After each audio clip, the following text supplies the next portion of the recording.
नमस्कार दोस्तों, reality classes में आपका स्वागत है। इस वीडियो में हम लोग अपना वन दरोगा का सिलेबस के अनुसार पांचवा टॉपिक जो है पारिस्थितिकी संवेदनशील क्षेत्र, इंग्लिश में बोलते हैं इको सेंसिटिव जोन, इसको कवर करेंगे।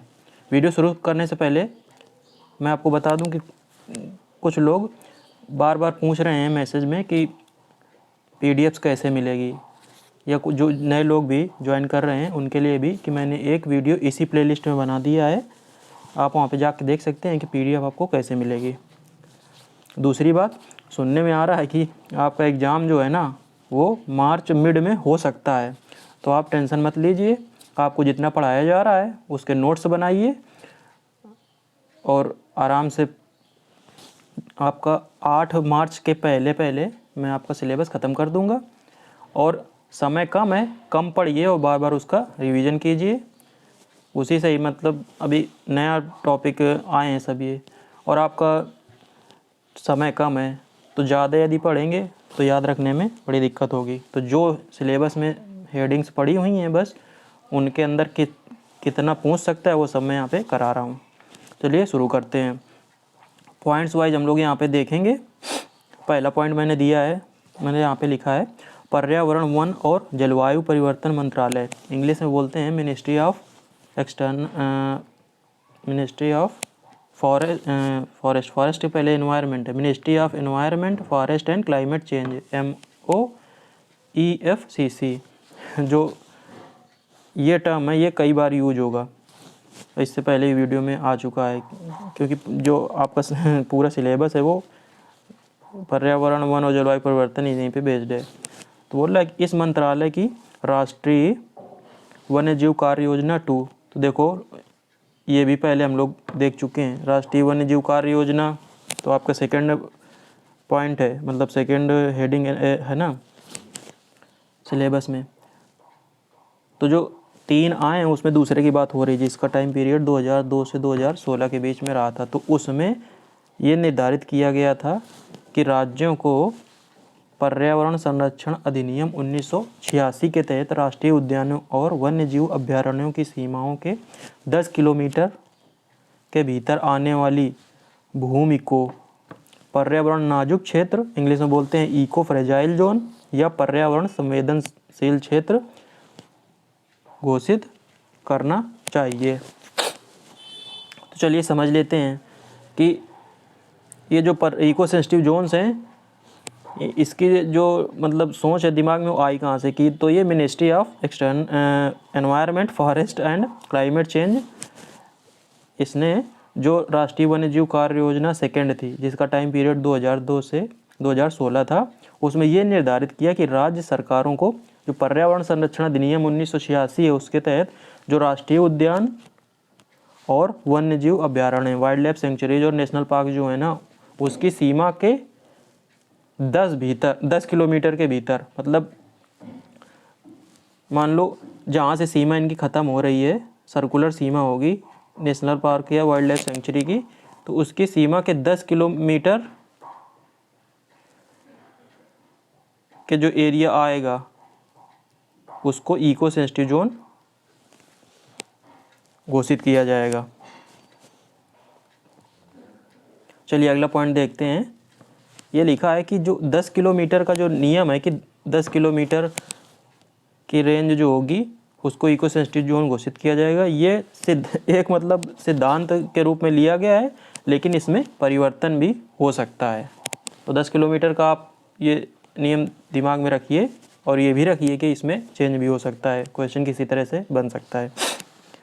अगला पॉइंट है केंद्र सरकार द्वारा 10 किलोमीटर से अधिक के क्षेत्रों को भी पर्यावरण के प्रति संवेदनशील क्षेत्र, तो जो इको सेंसिटिव जोन है ना उनको शॉर्ट में ESZ से भी लिखा जाता है, इको सेंसिटिव जोन्स के रूप में अधिसूचित किया जा सकता है यदि वहाँ पारिस्थितिक रूप से महत्वपूर्ण संवेदनशील गलियारे हैं।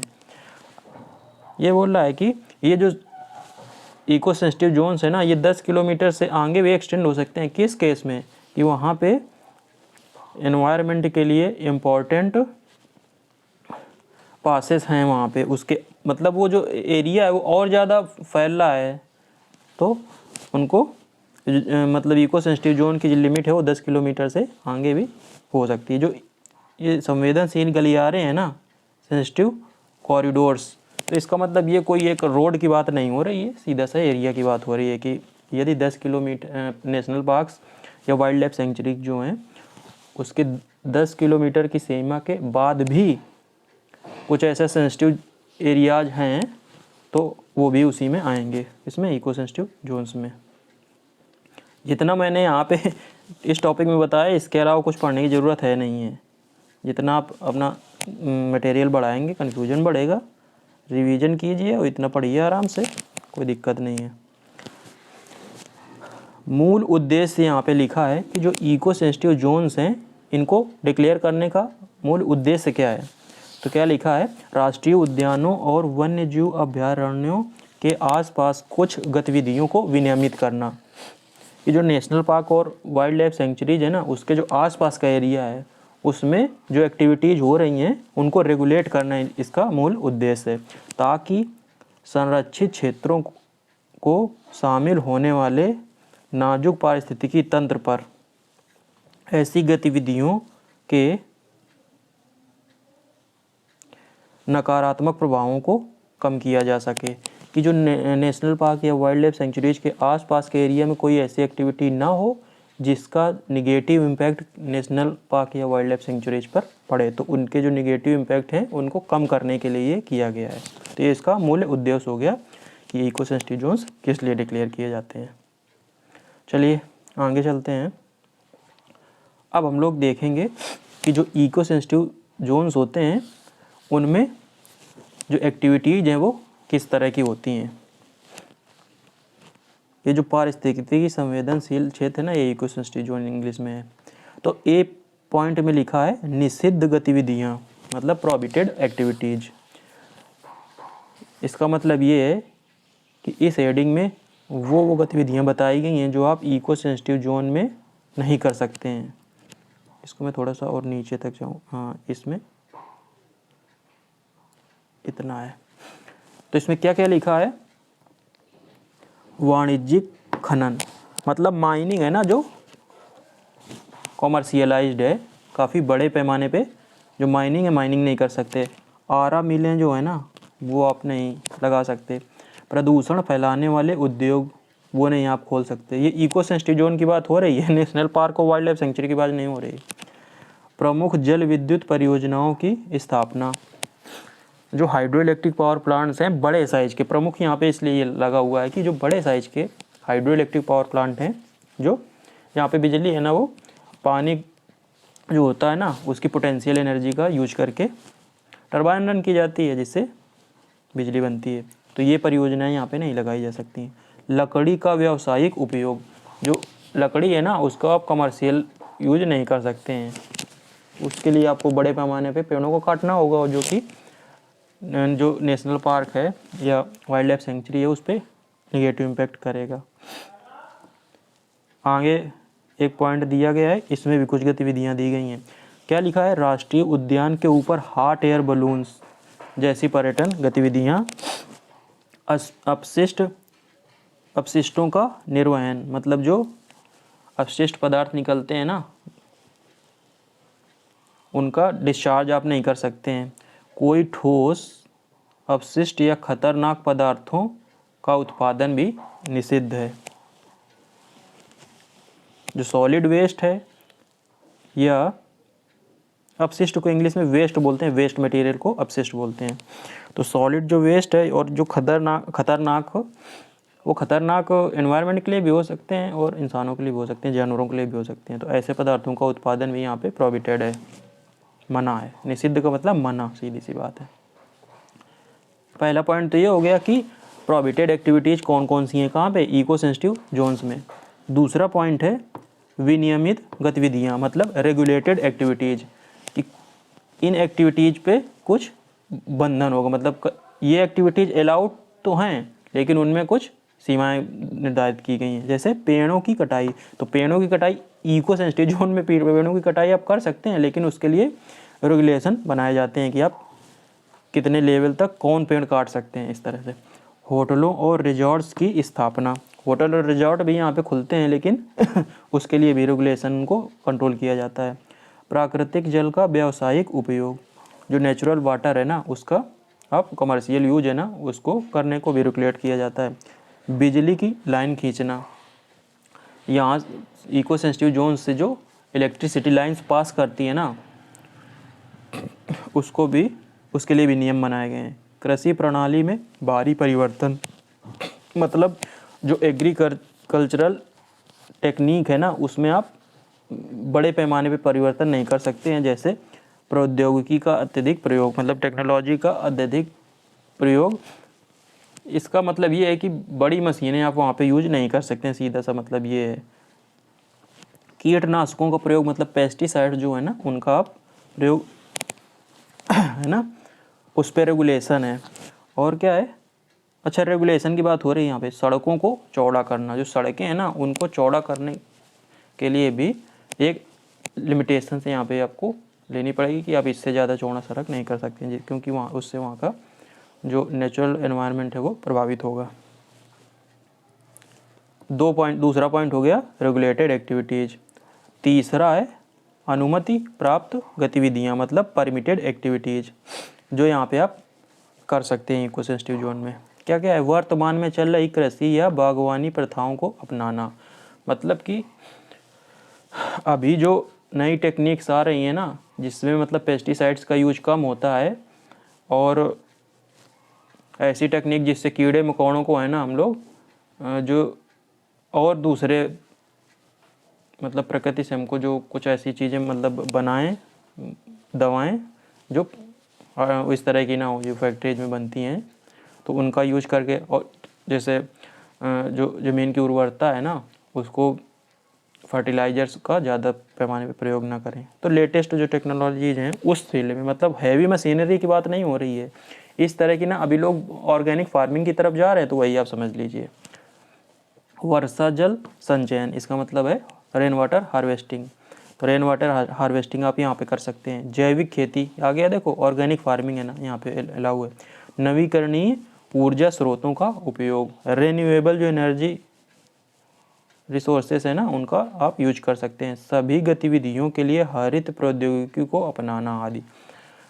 तो यही बात है कि यहाँ पे वही एक्टिविटीज अलाउ हैं जिसका वहाँ पे निगेटिव इम्पैक्ट नहीं होता है।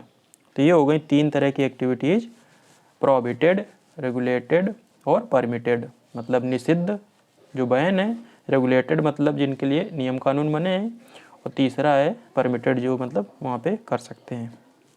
चलिए अब हम लोग देखेंगे पारिस्थितिकी संवेदनशील क्षेत्रों का महत्व, कि जो इको सेंसिटिव जोन्स हैं उनका हमारे लिए इम्पोर्टेंस क्या है।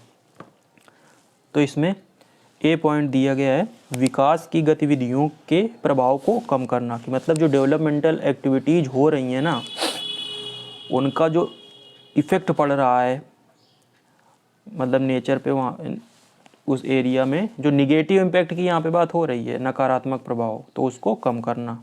क्या लिखा है, शहरीकरण और अन्य विकासात्मक गतिविधियों के प्रभाव को कम करने के लिए संरक्षित क्षेत्रों से सटे क्षेत्र को पर्यावरण के प्रति संवेदनशील क्षेत्र घोषित किया जाता है। तो मेन उद्देश्य तो यही है कि जो अर्बनाइजेशन मतलब शहरीकरण और जो अन्य डेवलपमेंटल एक्टिविटीज़ हो रही हैं उनका जो प्रोटेक्टेड एरियाज हैं, लिखा है ना संरक्षित क्षेत्र, उससे सटे इको सेंसिटिव जोन्स इसीलिए घोषित किए जाते हैं कि यदि हम लोग इको सेंसिटिव जोन्स में ही कंट्रोल कर लेंगे तो उसका निगेटिव इम्पैक्ट आगे जो रिजर्व्ड एरिया है उस पर नहीं पड़ेगा। चलिए दूसरा है प्राकृतिक आवास में संरक्षण, मतलब कि जो नेचुरल कंजर्वेशन ऑफ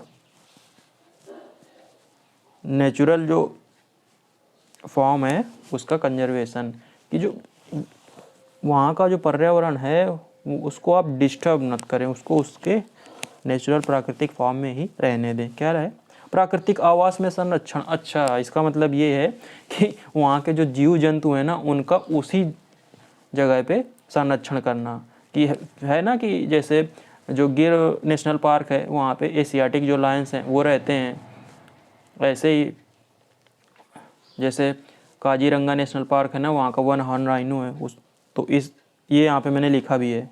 तो जो जो जीव जंतु अपने जो प्राकृतिक आवास है ना उनको वहीं पे संरक्षित किया जाए तो अच्छा, मतलब ज़्यादा सही रहता है। तो क्या बोल रहा है, पारिस्थितिकी संवेदनशील क्षेत्र विभिन्न प्रजातियों को उनके प्राकृतिक आवास में संरक्षण में मदद करते हैं। जैसे काजीरंगा राष्ट्रीय उद्यान में एक सींग वाले गैंडे को संरक्षण प्राप्त है।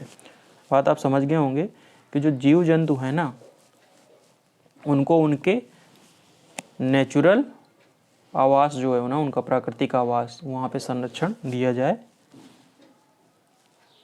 ये हो गया एक महत्व। अगला है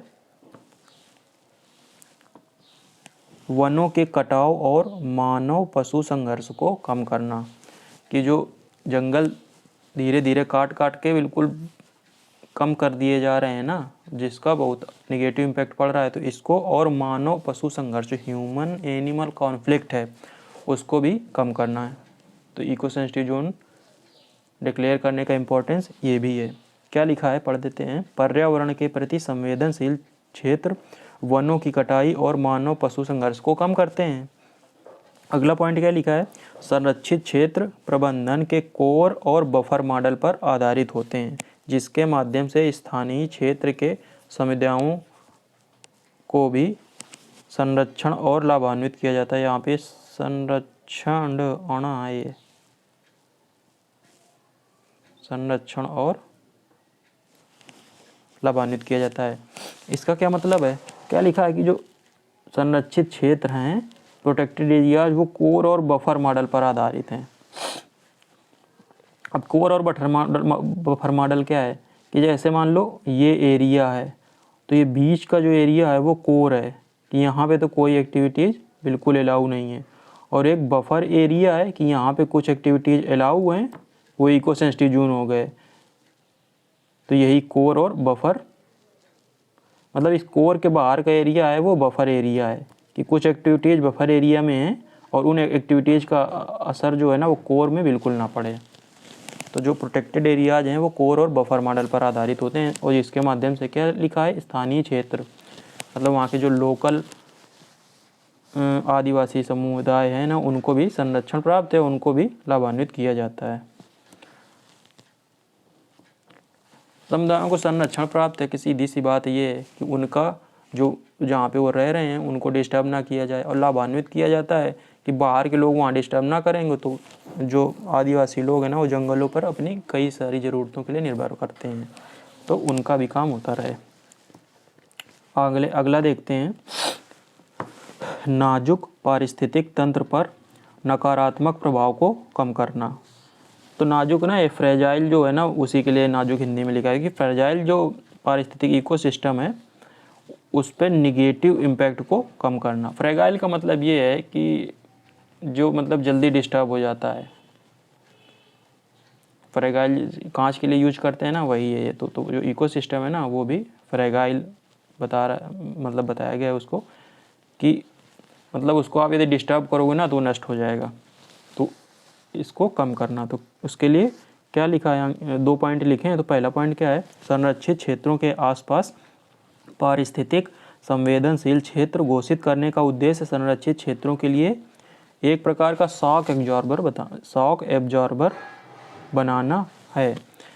कि बोल रहे हैं कि जो प्रोटेक्टेड एरियाज है ना और उसके आसपास का एरिया को आप यदि इको सेंसिटिव जोन डिक्लेयर कर लोगे तो जो भी इम्पैक्ट आएगा वो बाहर के एरिया में ही आएगा। शॉक एब्जॉर्बर क्या करते हैं, इम्पैक्ट खुद ले लेते हैं और उसका बीच में अफेक्ट ना आए, तो एक शॉक एब्जॉर्बर का काम करते हैं कौन, इको सेंसिटिव जोन। दूसरा पॉइंट क्या लिखा है, वे उच्च सुरक्षा वाले क्षेत्रों से कम सुरक्षा वाले क्षेत्रों में एक संक्रमण क्षेत्र के रूप में भी काम करते हैं, ट्रांजिशन जोन के रूप में भी काम करते हैं। वही बात हो गई कि ये हो गई कोर आपकी और ये हो गया आपका बफर रीजन, मतलब इको सेंसिटिव जोन। तो क्या बोला, ट्रांजिशन जोन का मतलब यहाँ ज़्यादा सुरक्षा है, बोला वे उच्च सुरक्षा वाले क्षेत्रों से कम सुरक्षा वाले क्षेत्रों में एक संक्रमण जोन का कार्य करते हैं। और बाहर तो बिल्कुल है ओपन है। तो जो बाहर जहाँ पे मतलब बाकी एक्टिविटीज़ सब हो रही हैं डेवलपमेंट, और जहाँ पे लोग रह रहे हैं, और जो संरक्षित क्षेत्र उसके बीच ये बफर ट्रांजिशन जोन, कभी बफर जोन बोल लो या ट्रांजिशन जोन बोल लो, उसका एक काम करते हैं संक्रमण क्षेत्र, मतलब बीच की कड़ी ऐसा समझ सकते हो। चलिए अगला देखते हैं क्या हेडिंग दिया गया है, पारिस्थितिकी संवेदनशील क्षेत्रों के लिए चुनौतियां और खतरे, मतलब क्या क्या चुनौतियां आ रही हैं और क्या क्या खतरे हैं किसके लिए, इको सेंसिटिव जोन्स के लिए। तो उसमें पहला क्या है, विकासात्मक गतिविधियां, कि जो डेवलपमेंटल एक्टिविटीज़ हैं ना उनका क्या असर पड़ रहा है। तो लिखा है पारिस्थितिक संवेदनशील क्षेत्रों में बांधों, सड़कों, शहरी और ग्रामीण बुनियादी ढांचे के निर्माण जैसी गतिविधियां हस्तक्षेप पैदा करती हैं। बुनियादी ढांचा का मतलब इंफ्रास्ट्रक्चर है, डेवलपमेंट ऑफ इंफ्रास्ट्रक्चर। तो क्या बोल रहा है कि जो इको सेंसिटिव जोन्स है ना वहाँ पे आप डैम्स बना रहे हैं, रोड्स बना रहे हैं, और यदि अर्बन और रूरल इंफ्रास्ट्रक्चर है ना उसका डेवलपमेंट कर रहे हैं, तो ऐसी गतिविधियाँ हैं वो इको सेंसिटिव जोन पे हस्तक्षेप पैदा करती हैं, पर्यावरण पर नकारात्मक प्रभाव डालती हैं और पारिस्थितिकी तंत्र को असंतुलित करती हैं, जो बैलेंस है वो गड़बड़ाने लगता है। एग्जाम्पल यहाँ पे लिखा है जैसे क्या, सड़कों के निर्माण से पेड़ों की कटाई होगी जो आगे चलकर पर्यावरण संवेदनशील क्षेत्र के तहत संरक्षित प्रजातियों के आवासों को नष्ट करके मिट्टी के कटाव को प्रभावित करेगा। तो डेवलपमेंट एग्जाम्पल में यहाँ पे बताया गया है कि डेवलपमेंट एक्टिविटीज़ के रूप में आपने क्या किया, सड़कों का निर्माण किया तो उसके लिए क्या होगा कि रास्ते में जो पेड़ आएंगे वो कटेंगे तो वहाँ पे कुछ प्रजातियाँ जो रह रही होंगी उनके आवास पहली बात तो डिस्टर्ब हुए, लिखा है ना आवासों को नष्ट करके, और दूसरी बात पेड़ कटेंगे तो मिट्टी का कटाव भी होगा। तो इस तरह से दो निगेटिव इम्पैक्ट पड़े। दूसरा है शासन और नए कानून, गवर्नेंस एंड न्यू लॉज, मतलब कि जो नए कानून बन रहे हैं और वहाँ पे जो गवर्नेंस शासन मतलब चला हो रहा है, रूल्स और रेगुलेशंस जो हैं वो चेंज भी होते रहते हैं, तो वो किस तरह से इम्पैक्ट करते हैं या इफेक्ट होता है उनका किस पे, इको सेंसिटिव जोन पे। क्या लिखा है, वन समुदाय के अधिकारों को पहचानने में विफल रहने और जानवरों के अवैध शिकार पर अंकुश लगाने के लिए पर्यावरण संरक्षण अधिनियम 1986 और वन जीव संरक्षण अधिनियम 1972 जैसे कानून विकासात्मक गतिविधियों के पक्ष में पारिस्थितिकी संवेदनशील क्षेत्रों को कमजोर करते हैं। तो लिखा क्या है कि जो फॉरेस्ट कम्युनिटीज़ है ना उनको राइट्स को पहचानने में विफल रहने और जानवरों का जो अवैध शिकार है ना उस पर अंकुश लगाने के लिए आप क्या ले आए, पर्यावरण संरक्षण अधिनियम आ गया 1986 में, और वन्य जीव संरक्षण अधिनियम आ गया 1972 में। ये कानून तो बना दिए गए लेकिन क्या बोल रहा है, ऐसे कानून विकासात्मक गतिविधियों के पक्ष में पारिस्थितिकी संवेदन क्षेत्रों को कमजोर करते हैं, कि आप समय समय पे इनमें कुछ ऐसे चेंज कर रहे हैं डेवलपमेंट जिससे रुके नहीं। लेकिन हो क्या रहा है इससे कि जो इको सेंसिटिव जोन्स है ना उन पे इफेक्ट आ रहा है, विकास तो हो रहा है लेकिन इको सेंसिटिव जोन्स में है ना निगेटिव इम्पैक्ट पड़ रहा है। जैसे इन्होंने लिखा है, मतलब यहाँ पे जैसे करके लिखा है कि जो बन्नेरघट्टा नेशनल पार्क है उसके पारिस्थितिक संवेदनशील क्षेत्र को कम करने के लिए जारी नई मसौदा अधिसूचना, कि जो बन्नेरघट्टा नेशनल पार्क है कहाँ पे है, ये कर्नाटक में। तो वहाँ पे क्या किया गया है कि इको सेंसिटिव जोन को ना कम करने के लिए नोटिफिकेशन जारी किया गया है। तो ये क्या करेगा, निगेटिवली इम्पैक्ट करेगा। वैसे तो आपने क्या किया कि जानवरों का जो शिकार है उस वो ना हो और जो प्राकृतिक आवास है वो डिस्टर्ब ना हो, उसके लिए आप पर्यावरण संरक्षण अधिनियम और वन्य जीव संरक्षण अधिनियम तो ले आए, लेकिन उसमें आप चेंज इस तरह से कर रहे हैं जो आगे निगेटिव इम्पैक्ट करेगा। चलो अगला देखते हैं, पर्यटन मतलब टूरिज्म। जैसे जैसे पर्यटन का दबाव बढ़ रहा है, सरकार पर्यावरण के प्रति संवेदनशील क्षेत्रों के लिए नए स्थलों और प्रवेश द्वारों का विकास कर रही है। अब डेवलपमेंट में टूरिज्म को भी बढ़ाना होता है क्योंकि इससे रेवेन्यू जनरेट होता है ह्यूज क्वांटिटीज़ में। तो क्या है कि पर्यावरण को बढ़ावा देने के लिए सरकार क्या कर रही है कि इको सेंसिटिव जोन्स जो है ना उसमें नए स्थल और प्रवेश द्वार उनका विकास कर रही है। वहाँ पे मतलब कुछ रिजॉर्ट ऐसे बन रहे हैं और वहाँ पे आप मतलब अंदर जाने के लिए कई मेथड्स बनाए जा रहे हैं कि वहाँ पे भी टूरिज्म को बढ़ाओ। तो आप वहाँ पे यदि इको सेंसिटिव जोन्स में टूरिज्म को प्रोत्साहन करेंगे तो निगेटिव इम्पैक्ट तो होगा ही। अगला पॉइंट लिखा है इको टूरिज्म की बढ़ती मांग को पूरा करने के लिए वनों की कटाई, स्थानीय लोगों का विस्थापन आदि माध्यमों से राष्ट्रीय उद्यानों और अभयारण्यों के आसपास की भूमि को साफ किया जा रहा है। बोल रहा है कि इको टूरिज्म की जो बढ़ती मांग है, इको टूरिज्म क्या होता है? सीधी सी बात है कि जो नेचुरल एनवायरनमेंट है ना उससे रिलेटेड जो टूरिज्म होता है कि आप जंगल और पहाड़ों में जो घूम रहे हैं ना, वो इको टूरिज्म के अंतर्गत आता है कि जो नेचर से कनेक्ट करने के लिए। तो उसको आप पूरा करने के लिए क्या कर रहे हैं? वनों की कटाई कर रहे हैं और वो स्थानीय लोग हैं उनको आप स्थापित कर रहे हैं। ऐसा यही बात हो ही रही है। तो इसके लिए करना क्या पड़ रहा है कि जो नेशनल पार्क है, वाइल्ड लाइफ सेंचुरीज है ना, उसके आस पास की जो ज़मीन है ना उसको साफ करना पड़ रहा है। तो ये भी एक निगेटिव इम्पैक्ट है। अगला पॉइंट क्या लिखा है? पर्यटक प्लास्टिक जैसी थैलियों और बोतलों जैसे कचरे को पीछे छोड़ जाते हैं। प्लास्टिक की थैलियों और बोतलों जैसे कचरे को पीछे छोड़ जाते हैं जिससे पर्यावरण का क्षरण हो रहा है। ये तो आप लोगों ने सुना ही होगा। हिमाचल प्रदेश में और उत्तराखंड में कई जगह ऐसा है कि पहले लोग जाते नहीं थे तो वहाँ पे एकदम साफ़ सुथरा सब कुछ था, लेकिन अब क्या है, लोग वहाँ पे घूमने के लिए जा रहे हैं और अपने साथ पॉलीथीन्स ले जा रहे हैं, बोतलें ले जा रहे हैं, जिससे वहाँ पे बहुत सारा कचरा इकट्ठा हो गया है। तो ये भी पर्यावरण पे गलत इम्पैक्ट डाल रहा है। अगला क्या है? विदेशी प्रजातियों का प्रयोग। ऐसा हो रहा है कि कई ऐसे पेड़ पौधे लगाए जा रहे हैं जिनका ना उन जो अपने यहाँ का जो जंगल है ना उन पे निगेटिव इम्पैक्ट पड़ रहा है। जैसे यूकेलिप्टस और अकासिया ऑरिफॉर्मिस, अकासिया ऑरिफॉर्मिस जैसी विदेशी प्रजातियाँ और उनका वृक्षारोपण प्राकृतिक रूप से पाए जाने वाले वनों पर प्रतिस्पर्धात्मक मांग पैदा करते हैं।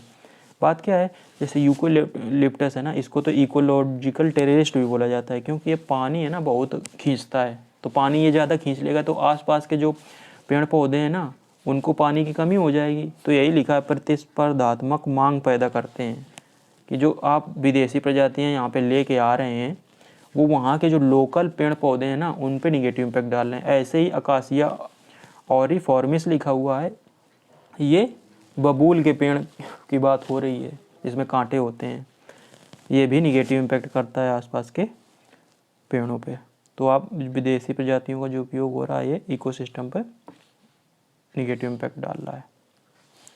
अगला है जलवायु परिवर्तन, मतलब क्लाइमेट चेंज किस तरह से इम्पैक्ट कर रहा है। क्या लिखा है? जैव विविधता मतलब बायोडाइवर्सिटी और जलवायु परिवर्तन क्लाइमेट चेंज आपस में जुड़े हुए हैं।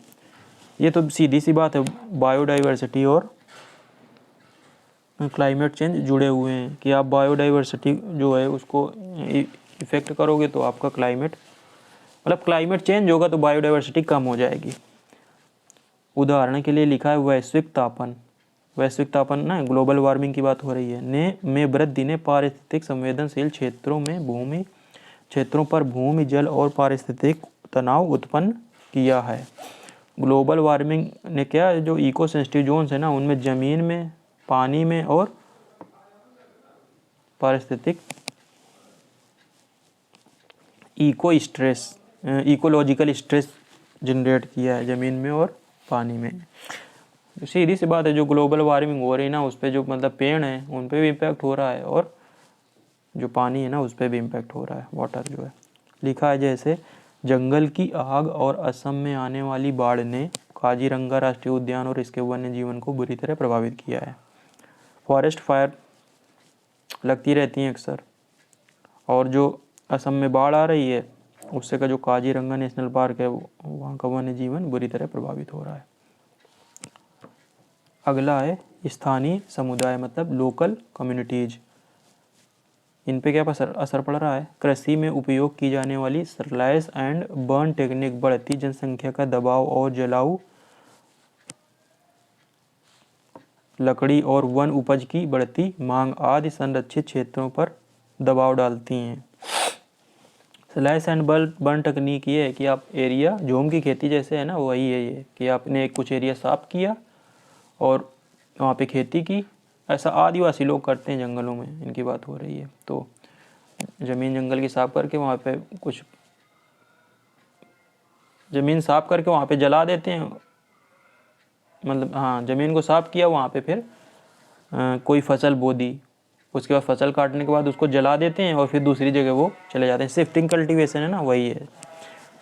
तो उससे क्या होता है कि जो इस तरह की ज़मीन है ना, वो कई साल तक ना वो बेकार बंजर रहती है। बढ़ती जनसंख्या पर जो बढ़ रही है उसका भी दबाव पड़ रहा है। कहाँ पे? जंगल में जो आदिवासी लोग रह रहे हैं ना, जो बाहर जनसंख्या बढ़ रही है उनका उन पर भी इम्पैक्ट पड़ रहा है। जलाऊ लकड़ी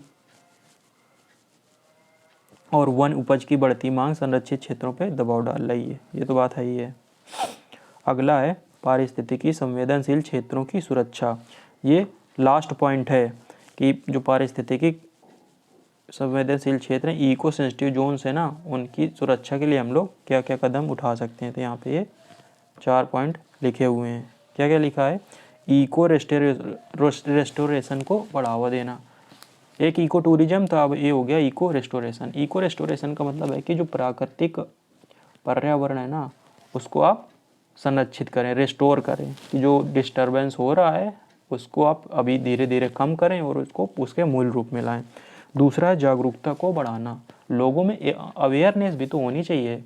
ये आप कहीं पे जा रहे हैं, पहली बात तो गवर्नमेंट को थोड़ा सा जो कानून है ना वो सख्त बनाने चाहिए कि मतलब डेवलपमेंट एक्टिविटीज़ हैं वो प्रोटेक्टेड एरियाज पे निगेटिव इम्पैक्ट न डालें। और जो टूरिस्ट जा भी रहे हैं कहीं पे तो वो अपना कुछ ऐसा कचरा कूड़ा वो वहाँ पे न, और पॉलीथीन और प्लास्टिक तो बहुत ही ज़्यादा खतरनाक चीज़ है, क्योंकि 400-450 साल तो इसको डाइजेस्ट मतलब डिकम्पोज होने में लगते हैं। तीसरा है विभिन्न स्तरों पर सहयोग को बढ़ावा देना। ये बात है कि मतलब जो गवर्नमेंट ऑफिशियल्स हैं वो लोकल लोग जो है ना उनके साथ मिल के कुछ ऐसी टेक्निक्स निकालें कि मतलब लोगों को जागरूक भी करें और ऐसी टेक्निक्स भी निकालें कि